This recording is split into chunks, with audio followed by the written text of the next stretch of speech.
Welcome back to the Grumpy Guide. Today we're looking at one of the forgotten corners of American history because someone has to remind you that the past was just as messy as the present. On today's episode, we're examining the state of Franklin, the only state that managed to fail before it even started, and not for lack of trying. Let us set the scene. It's 1784. The American Revolution is over. Congress is broke. Shocking, I know.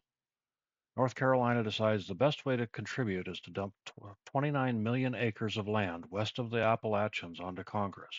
Here, take it. Maybe you can sell it on Craigslist or something. Congress, being Congress, does absolutely nothing. Settlers in this territory, who have already been ignoring rules since King George III told them not to cross the mountains, are left to fend for themselves. Nothing says government like abandoning your taxpayers to hostile territory and the occasional angry Cherokee. So what do you do when your state and your country both ghost you? You make your own state, obviously. The locals gather in Jonesboro, write a constitution, which they basically copy and paste from North Carolina, and elect John Sevier as governor, a man whose main qualification seems to be not North Carolina.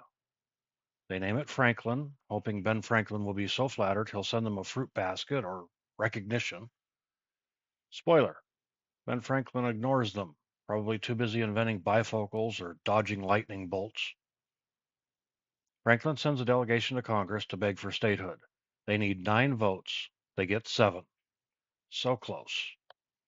Connecticut, Rhode Island, and some other states say yes, but North Carolina throws a tantrum and blocks the whole thing. Congress shrugs and moves on, probably to discuss powdered wigs. Undeterred, Franklin operates as a de facto independent republic. They open courts and collect taxes, sometimes in deer hides or apple brandy, because apparently money is for suckers, and even make peace treaties with native tribes, except when they don't. Then it's back to skirmishing. North Carolina, realizing they might be missing out on all this lucrative deer hide action, decides to take the land back. They send in troops, set up a rival government, and because this is America, we get 2 governments running side by side, each pretending the other does not exist.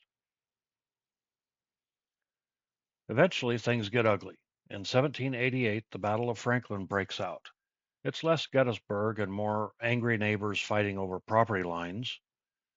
John Sevier, Franklin's governor, shows up with 100 men to reclaim his seized property, mostly slaves, because history is always worse than you remember. After 10 minutes and a few casualties, everyone goes home and Franklin's fate is sealed. In a last-ditch move, Sevier tries to get help from Spain. Yes, Spain. Because when Congress and North Carolina ignore you, why not try a foreign power? North Carolina responds by arresting Sevier, who is promptly broken out of jail by his supporters, because again, why not? By 1789, Franklin is dead. The area goes back to North Carolina, then becomes part of Tennessee. The only thing left of Franklin is a log cabin that served as its capital, now lost because even Franklin's history couldn't catch a break. So the next time you hear someone say, "Why don't we just make our own state?" remind them of Franklin, because if American history teaches us anything, it's that some ideas are just too ridiculous not to try and too doomed to ever work. Thank you for watching the Grumpy Guidebook. Subscribe for more tales of American ambition, disaster, and the occasional deer hide economy. See you next time.